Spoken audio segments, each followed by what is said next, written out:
So my watch died around 22 miles. And Yeah. then very shortly after that, I was in a house of pain. Like Mm. I had first my left leg, like right on the outside of my knee, and then my right leg was the same thing. And I was like, what is going on? Like, I couldn't even like run really. I was like bent over. I was like, what is happening? And I knew that it wasn't like a tear or something because it was on both sides. And I'm thinking to myself, I'm like, what could it was my IT bands because I didn't train appropriately. Like 2.5 months isn't enough time to get those miles under your belt. And I was like, oh my gosh, it's my IT bands. So I kind of had to power through that. And that's where that whole mental thing comes into play, where I went through any quote I could remember. Like I'm thinking about Goggins, and it was like that, okay, I feel like I can't do this, but that means I'm only 40% of given 40. So that's what that's what I did for the remainder of the race. This is your host, Brendan, and you're listening to the Ordinary to Ultra podcast. This podcast is all about helping you run your first ultramarathon and beyond. Tune in to hear new and experienced ultra runners share how they got into running in the first place, what inspired them to run an ultra, training and race day tips, and the gripping story of their first ultramarathon. Prepare yourself to be inspired as you hear stories of grit, sometimes failure, but ultimately triumph when our guests finally cross the finish line.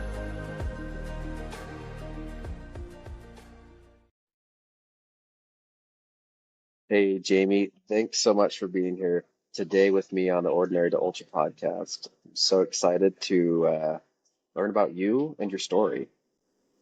Thanks for having me. So, to start off, Jamie, I just wanted to ask you a couple questions about yourself, just to introduce yourself to everyone. Curious how old you are, where you live, what your family looks like, what you do for work, that sort of stuff. Sure. So I just turned 40 in March. Woohoo. Yes, big 40.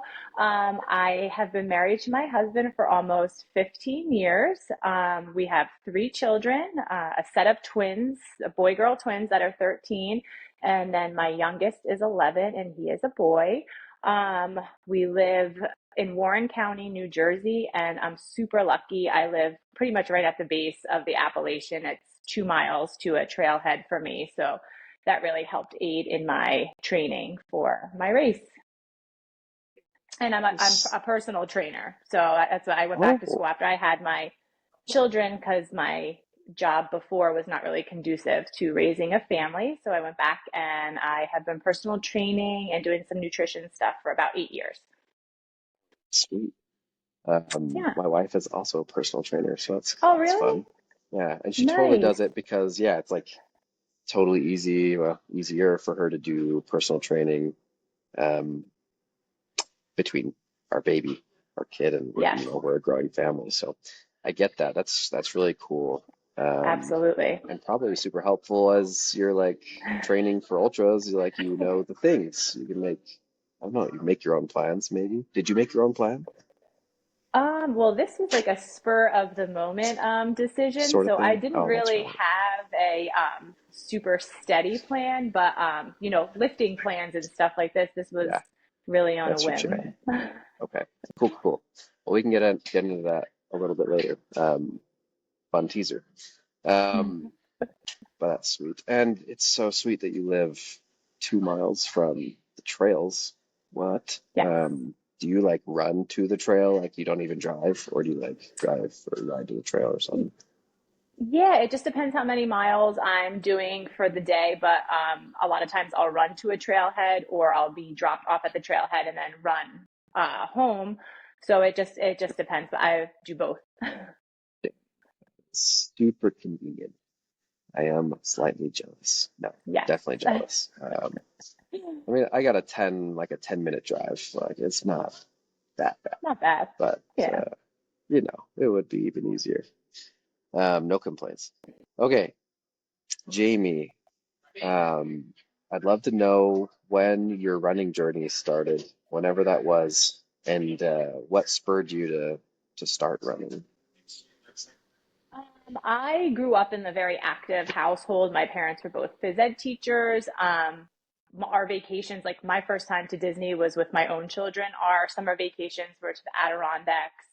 We'd go hike in the woods and tent camp for a few days and then come out and spend a couple of days in Lake Placid. So I've always had that general, basis of health and fitness. And I was always athletic growing up. So, making that mile time to be like a freshman on the varsity team, that was my extent really of running. I never was like, oh, I'm going to go out for track or cross country. I did other sports, but running was just an aid to, help in those sports. It wasn't until after I really had my children that I started running more,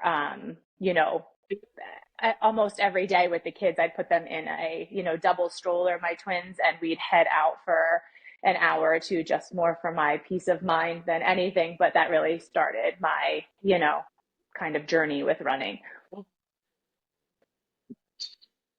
Um, and how long ago did you start having your kids again? I can't remember how old they are. So my twins are 13, so I would run with my sister-in-law. We'd have our jogging strollers and kind of run together anywhere from like 2 miles to 5 miles, nothing huge. And then as they got older, I would, they'd run along with me, but really just recently I was started to add, the serious miles on. Yeah. And you said they're 13? Yeah, my twins are 13. Yep. 13 now. So yeah, this was a while ago. You're doing the double the double stroller jogger. Man, yeah, two twins. Yeah, Yeah. that'd be a big stroller. Full body workout. Yeah, seriously. And it's so, like, side note, it is hard to run with a stroller. Like, it's a lot of added weight. I've done it a few times with my daughter, who's 2.5 now, but yeah, like my watch is like, I don't think you're feeling too good today. Your heart rate was a little high, or I don't know. I'm like, no, I was just pushing a stroller. It just is harder.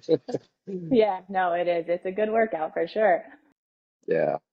Um, okay, so that's how you started running, just some like shorter distance, just to Yeah, get out and sort of stuff and like keep fitness going yeah, pass early the on. time, kind of get the kids outside. Yeah. Really, I had before that, I really hadn't done any races, maybe a few charity 5Ks in college and, right out of college, but I was never, I'd go out on my own and jog 3 miles, 5 miles, but I was never into like sign up for this race, that race. That just wasn't my thing.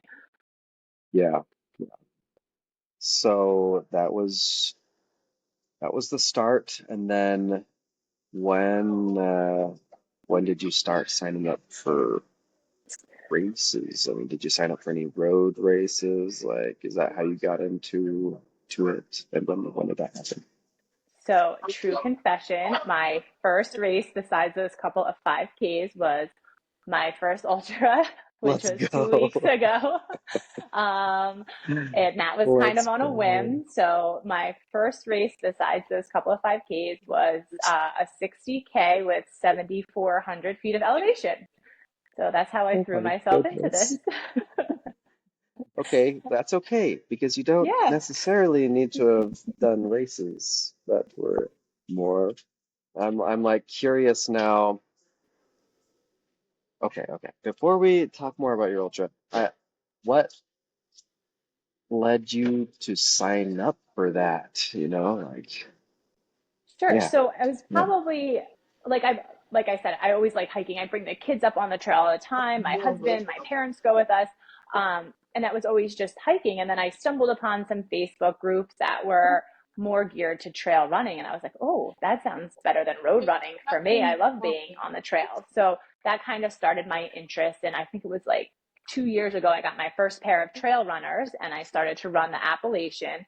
And then I started following a local group who I ran my first ultra with, the TPK, Two Punk Kids. And I believe they're fairly new to the area too with their events. But I started following them and I was like, oh, they have like races really close to me. And looking at my schedule, my kids are in all of the sports. We coach a bunch of sports. So none of the races really ever were conducive to my schedule. However, the 60K just happened to fall on a weekend where we didn't have any sports. So I reached out to one of my friends who is also a client, and I was like, hey, have you ever thought about doing like a longer race? And she's like what, longer than a half marathon? I was like, yeah, like 3 half marathons put together. And I sent her the link, and she's like, okay, I signed up for it. And I was like, what? I was like, oh my gosh, I thought we were going to talk about it. So that is how I signed up for this race. She signed up for it, and I was like, well, I was the one to bring this to her attention, so I guess I have to now too. And that was 2.5 months before the race. So I trained for 2.5 months for my first. Yeah. Oh Yep. my goodness. Yeah. So it That's was awesome and full crazy. experience. Yeah. That's hilarious. You're like, I was just hmm thinking about this. I wasn't necessarily ready to pull the trigger. Oh, she pulled that trigger like 15 minutes after I sent it to her. And then I had to like confront my husband, like go to my husband and be like, so I'm signing up for this race. It's 37 miles, and he's not, he's not a runner. He's been an athlete, big football player in college, but he's like, what?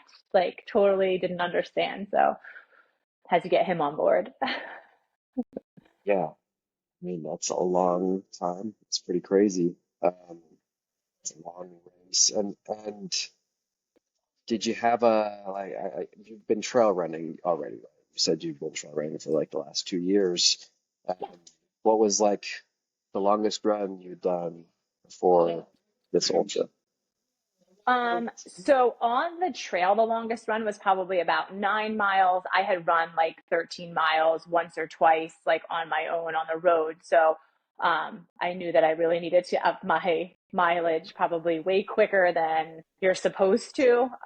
So that was, my first hurdle was, and my first hurdle was not looking at my watch. Not that I'm a super fast runner, but when I would go out and run 5 miles, I was always keeping an eye on my pace and stuff. And that kind of really goes out the window, at least for me, trail running. Like you might hit a mile where you're straight uphill, or, 3/4 of a mile where you're over rock scrambles. So I really like that aspect of not always watching the watch. Like for me, that was huge, that like I had to go slow in some situations. So that was really a big thing that got me really hooked on trail running. Hmm. It's true. Yeah, there's no like sometimes there's parts of the trail you're like, there's no way I'm running up this. Sorry. Yeah, Yeah. it's just Yep. steep. So yeah. Sweet. Okay, so you've done some like half marathon distance, some shorter stuff. And okay, so you signed up for the ultra. You got a 60K, which is how many miles? Right around 37 miles. Yeah, Yep. that is almost 3 half marathons. That's sweet. Um, so you've got the 60K coming up in 2.5 months. What does your training look like during that time? So a lot of times people get the wrong impression, like, oh, I'm a personal trainer, you work out all day. That is 100% false. If I don't wake up at like 4:30 in the morning, I don't get to work out. I work out in my basement with free weights, a 15-year-old treadmill. I have a Peloton and a very, very old stepper. And my workout is at 4:30 in the morning. So same thing for training for this. I would get up, get on the treadmill, jack the incline up, and I'd run anywhere between like 5 and 10 miles on the treadmill, and then lift a little. And then on the weekends, I had a little bit more wiggle room with being able to go out before my kids' sporting events. So I would run on the Appalachian then. And I would do probably between 10 and 14 miles, but really it was mostly 10 to 12 miles. I didn't have that time with the kids to spend on the trail all day. So I would run as much as I could and then go to their sporting events. Sometimes I would even run to their sporting events. Um, so that's how my training went. And I, tried to get in as many miles as I could a week. I think I averaged probably 25 to 30 miles a week, probably for the last 6 weeks of training. Hmm.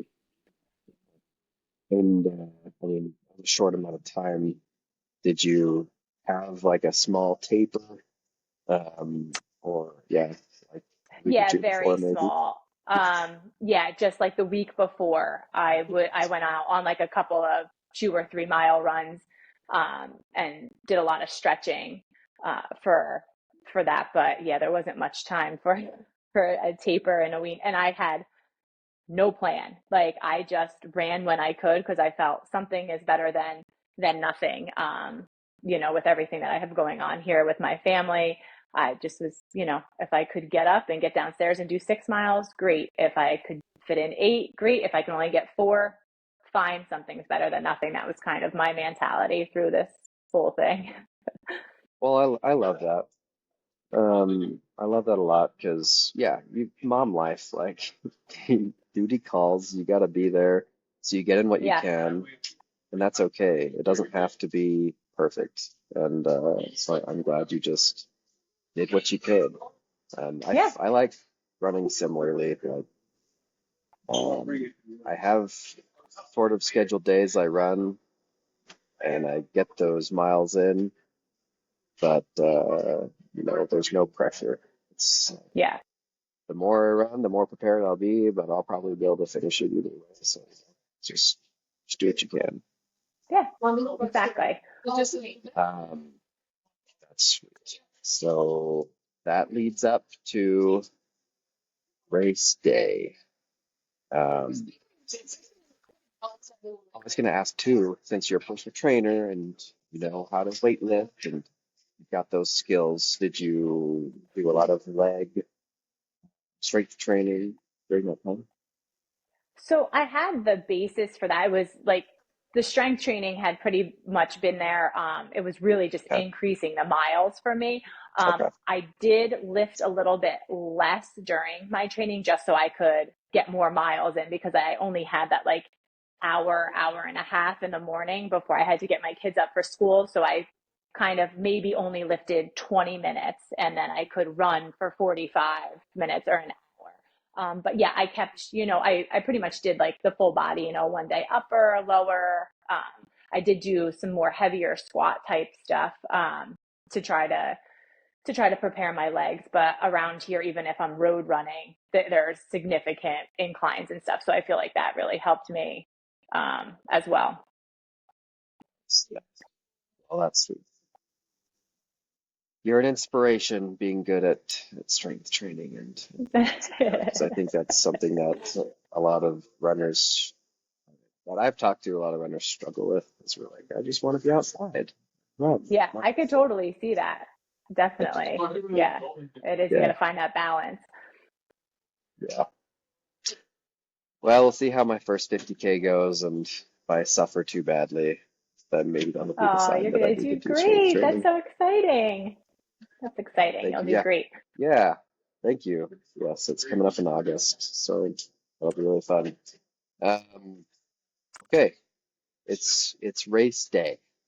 Um, I would love for you to recount in as much detail as you can muster how race day was, like from when you woke up, how much sleep you got, what you ate for breakfast, um, how you felt when you started, like if you were anxious or if you were feeling good, and then anything you can remember, any like important details while you were running the race, things that happened, whatever, all up until you crossed the finish line.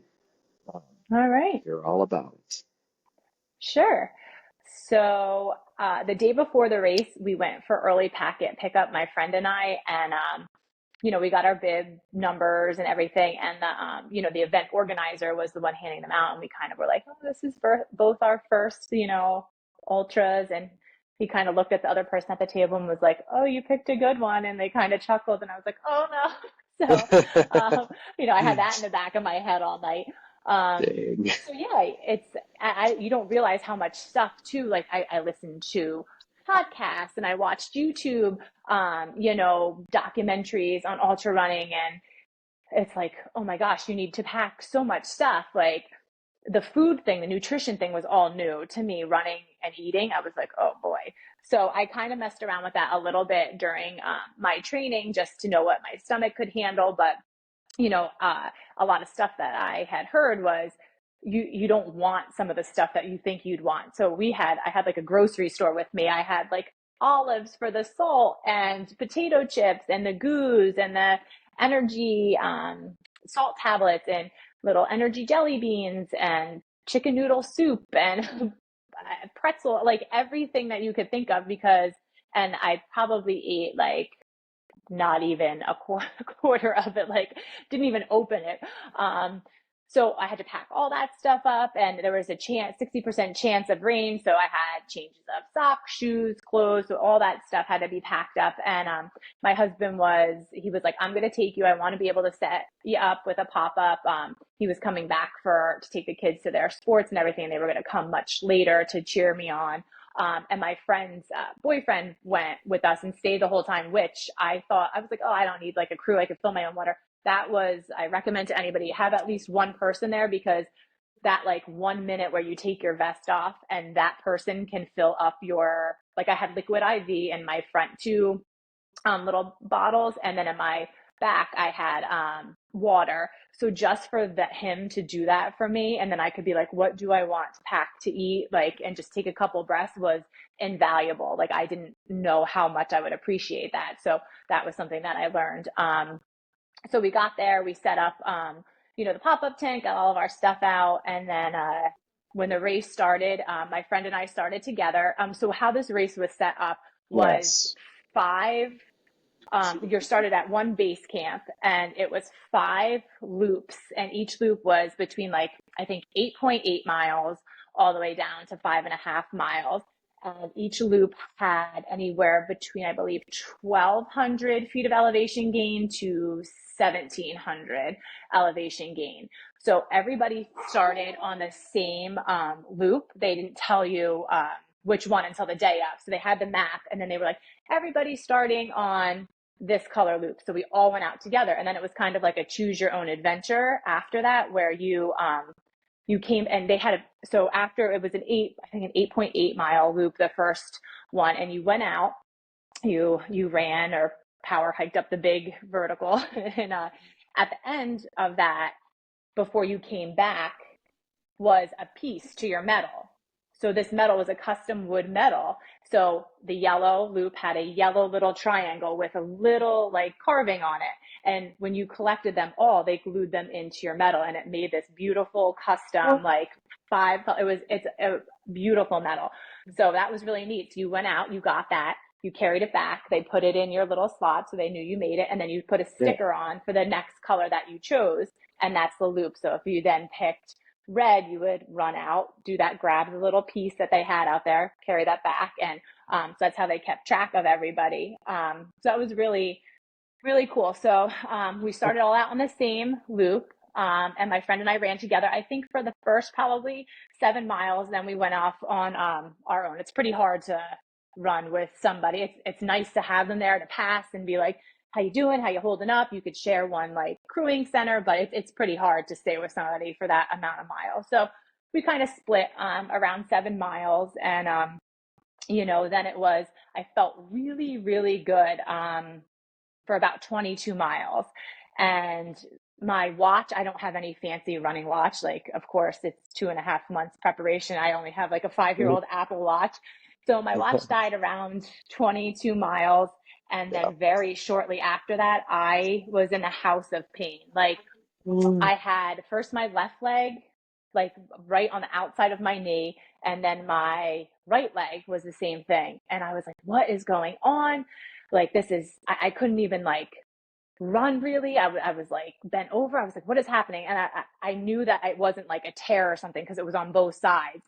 And I'm thinking to myself, I'm like, what could it was my IT bands, because I didn't train appropriately. 2.5 months isn't enough time to get those miles under your belt. And I was like, oh my gosh, it's my IT bands.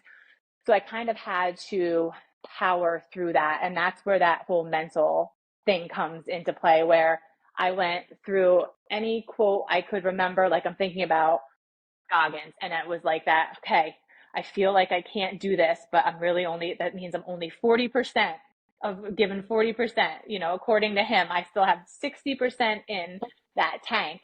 So you go through that self-talk, and then I'm thinking about Cocodona just got done at that time. And I was like, all these people ran 240 miles and I'm sitting here at mile 26, 27. And I feel like I can't do it, but you can. And this self-talk banter is really something. And when they say, I think it was Courtney Dauwalter with the pain cave, like you're in that pain cave and you have to try to like talk yourself out of it. So that's what I did for the remainder of the race. It was and there was a lot of it was such a well-marked trail. Like anybody in the area that I live in, I would highly recommend to do this one of their events. It was very well marked, very supportive. However, it was like there's no joke. You were on a trail, but then you bushwhacked some. So it was like very gnarly trails at a couple of spots that were like, it was almost good though. It kind of gave you like, I don't know, a little break. You're like climbing up some rocks and bushwhacking up hills. So that was a pretty nice aspect of it too. It kind of really changed it up. For me at least. I don't know how other people felt, but I like that. My kids came with my husband and my mom to cheer me on, and I guess they got there earlier, and I wasn't checking my phone at all because I had my watch. I could glance at text messages or whatever, but something made me check my phone. I heard a text go off, and it was from my daughter, like, "You got this, Mom." And I was like, "I'm in the house of pain, honey. I don't really know if I'm like, I don't know if I can do this." And she's like, "You can't quit. You can do this. I know you can do this. You're so strong." And I was like, "Oh God, now I have to do have to do this. I have to finish this." My kids are literally telling me the same thing I tell them when they're out on the field. So I got in from my second to last loop and the kids were all there. And I was like, I need somebody to get me 3 Aleve and a knee brace. I knew the knee brace wasn't going to help me because it was my IT band, but I was like, I need just something. And I went out on my last leg of the race, which was I saved the shortest loop. However, you don't know really what these trails are. And it was pretty good going in. And then you got to the incline and it was like straight up bushwhacking. And then you thought you got to where the, your little piece of the metal would be. And then it just switched back up again. And I was like, oh my God, I don't know if I could do this. But, my legs at that point were really bad. I grabbed 2 sticks that I found and the downhill was the worst. So I actually had to walk or power hike, I guess, backwards down with these sticks because it was just excruciating, like on both sides. So that's what I did for the last downhill parts. I just carried those sticks with me. And you were Side walking note, backwards. yeah, down the hills. Yeah, I mean, it helps. I It just helps with could your not inclines. take that pounding Yeah. going forward. Yep. So yeah, I had to compromise and that felt a little bit better doing that. Yeah. Side note, I didn't ever practice in that short time with trekking poles. So I might, my next one, I might, get a pair of the collapsible trekking poles in case of a situation like that. I saw some people with pretty cool, like, I guess, quivers with them that you can just like kind of take them out when you need them. I really think they would have been helpful for probably my last like 9 miles, 10 miles, with the inclines that I had there. So that's just you should definitely practice with them before. Like I wasn't going to mess around with that, a couple weeks before the race, but I will definitely try that in the future. And then your last loop, you were allowed pacers. My goal was just to finish, so I didn't even think about a pacer. But because of that, my kids, I guess, asked, or they went out on my last loop, and they were like, I could hear them go, "Mom, Mom!" So they ran in a mile and ran me out of my last loop. So they all crossed the finish line with me. So that was really cool. Yeah, so that was neat. They found me in the And woods and yeah, crossed me over. how long was that last loop again? The last loop was 5.5 miles. So they started the loop and they found me like a mile in. So then they ran about 2 miles with me. Yeah. Man, Yeah. special. Yeah, that So was really cool. Yeah, you run it in. I mean, did you run it in? What was it like crossing the finish line? How'd you feel physically and emotionally and mentally and all of it? So I was like in the house of pain, and I was like I was everyone's cheering. I started crying. If I don't know if you saw any of the finish line pictures, but I looked horrible, horrible. I was like, oh my God. But I did it. It was awesome. It was such a good feeling to cross that finish line. And like I said, I mean, I felt really strong up to like 22 to 25 miles. So I really think that if I had more training, I would have been able to, not saying that it would have been, super pleasant, but I don't think I would have been in as much pain as I was crossing the finish line. But the pain in my like the sides of my knees actually, I guess, covered what was going on in my shoes, because when I took my shoes and socks off, I just had like skin stuck to my socks. I had, you know, toenails that had giant blood blisters. So I was like, oh, I didn't even feel any of that. Oh my goodness, it's So crazy. yeah.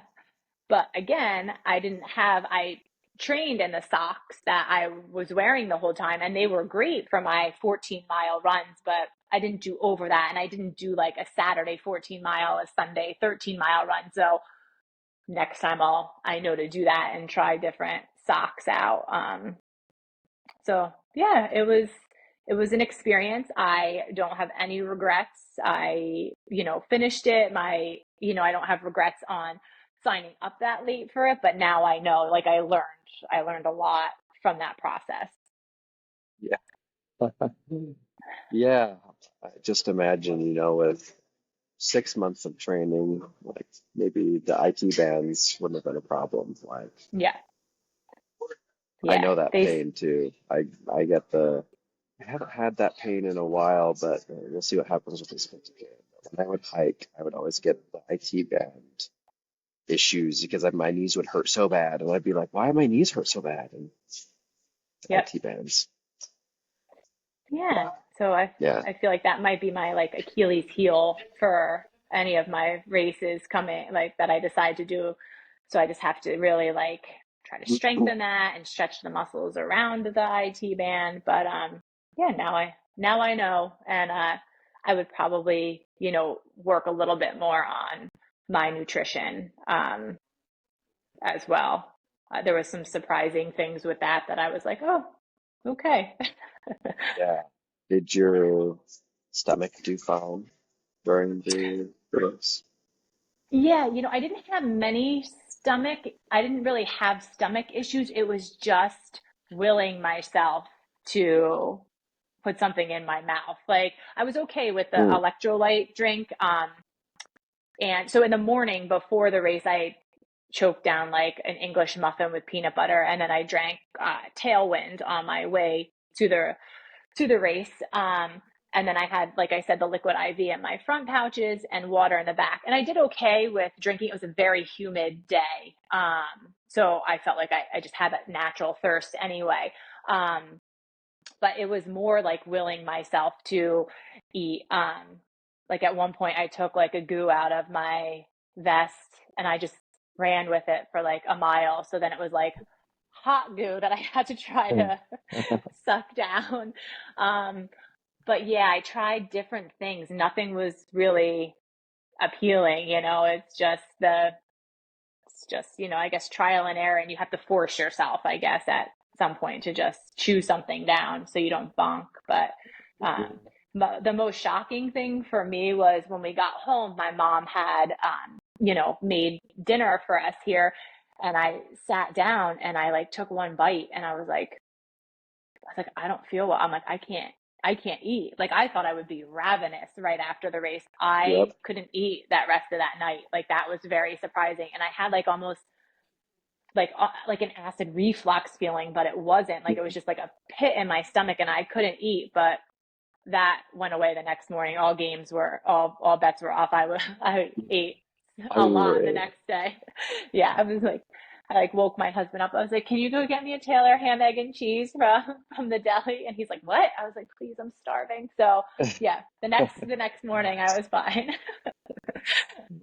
That's a I've heard nice of that. Jersey sandwich, yeah, for you. That's a total Jersey Ham, breakfast. egg, But and cheese. Taylor Which, ham, Taylor ham, not regular ham. And what is, it's a Jersey fight. The northern Jersey people call it Taylor ham, and the South Jersey call it pork roll. It's like a thicker sliced ham. It's okay. delicious. It's salty. It's like I rarely eat them because it's not good for you, but hit the spot the day after the race. Yes. Oh, that sounds delicious. Yeah, it was. So that was surprising too. I really thought I would be ravenous after the race, and I couldn't eat anything. So, And how was your body after the race? Did your, um, yeah, I mean, muscles, IT bands, like how was that? it was. So my husband, when I got home, it took me like 40 minutes to get up my basement stairs because it was just like painful, and then up my upstairs stairs and he had like put an ice bath together for me, which was super thoughtful, but I hate the cold to begin with, and my body was through like in shock pretty much. Like it was through a lot that day. That like sitting in that was just like even more. I was like I sat in it for like 30 seconds, a minute, and I was like I can't do this right now. Right now. So the next day though, the Epsom salt bath felt really good with some like magnesium that was in the salts and stuff. That felt really good. But I had some big time soreness for I would say 3, 4 days after. And still my IT bands now I'm going on a week and a half after the race, and I haven't really run much. I've been biking a little bit, but every once in a while I get a little tweak in the side of my knee. I'm like, oh, there she is. So There they she definitely, is. yeah. I don't know if I'm really gonna play it on, the easy side for a while. I'm not gonna push myself because it's not worth me injuring it. I'm gonna let them rest up and just kind of every other day try it and see if it's a go or not. Nice, nice. Yeah. Yeah. So you did this ultra marathon, and it's your first. Was it something you liked? Are you gonna do it again? Are you gonna do a 50 miler now? Like I don't know, or are you like, I'm good. Yeah, that was fun. Stick with the shorter stuff.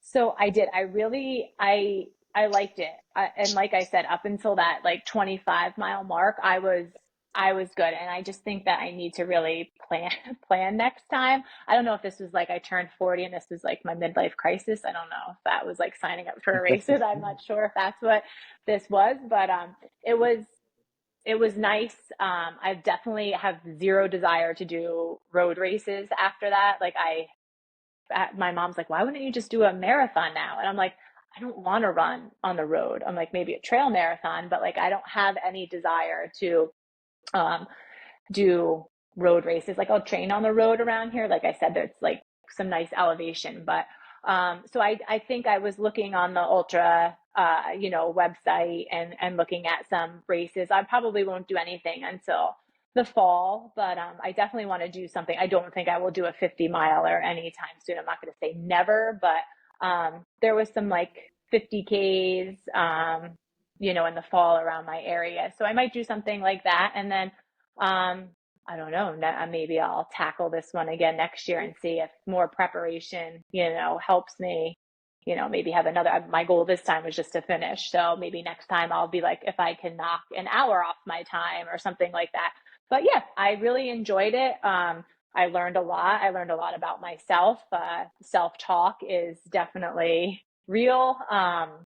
And I felt like if I have an able body, that why not? I'm lucky, I'm strong, I'm healthy.